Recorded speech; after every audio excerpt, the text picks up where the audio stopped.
ભરૂચ જિલ્લાના ઝઘડિયા તાલુકાના અવીરા ગામ ખાતે આજથી 60 વર્ષ પહેલા આરોગ્યવર્ધક મંડળ દ્વારા સ્વ મોટીભાઈ શંકરભાઈ પટેલ હોસ્પિટલનો પ્રારંભ કરવામાં આવ્યો હતો।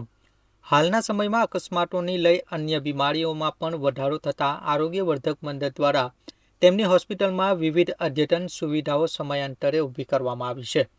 આજરોજ આ હોસ્પિટલમાં અંકલેશ્વર ઉદ્યોગ મંડળના પ્રમુખ હિંમત સેલરિયાના હસ્તે ડિજિટલ એક્સ-રે મશીનની સુવિધાનો પ્રારંભ કરવામાં આવ્યો હતો। આ સાથે સંસ્થાના સ્થાપક અને સેવાભાવી મહાનુભાવોનું સન્માન પણ કરવામાં આવ્યું હતું।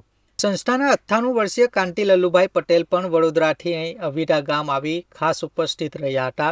સંસ્થાના પ્રમુખ કિરીટભાઈ બી પટેલ દ્વારા સંસ્થાના 60 વર્ષના ઉતાર ચઢાવની ઉપસ્થિતિ સૌને વાકેફ કર્યા હતા અને તેમના દ્વારા લક્ષમાં લેવાયેલ મહિલાઓ યુવાનો માટેની વિવિધ યોજનાઓ આવનારા સમયમાં અવીરા ગામ ખાતે ઊભી કરવામાં સૌના સહકારની અપેક્ષા વ્યક્ત કરી હતી।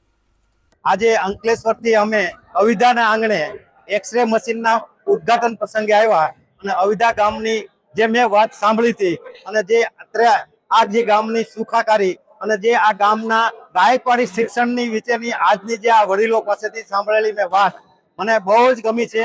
અને અંકલેશ્વર ઉદ્યોગ મંડળ જે અત્યારે પર્યાવરણ શિક્ષણ અને આરોગ્યની દ્રષ્ટિએ જે કામ કરે છે એના કરતા આ ગામ અંકલેશ્વરની બાજુમાં આવેલું અવીરા ગામ પણ જો આરોગ્યની દ્રષ્ટિએ આટલું બધું આગળ વધેલું હોય તો આ લાગણી અને દિલની માગણી આ જે છે દિલથી એમને લાખ લાખ અભિનંદન અને આવા કામ અવીરા ગામને આંગણે થતા રહે એવી અસ્તુ।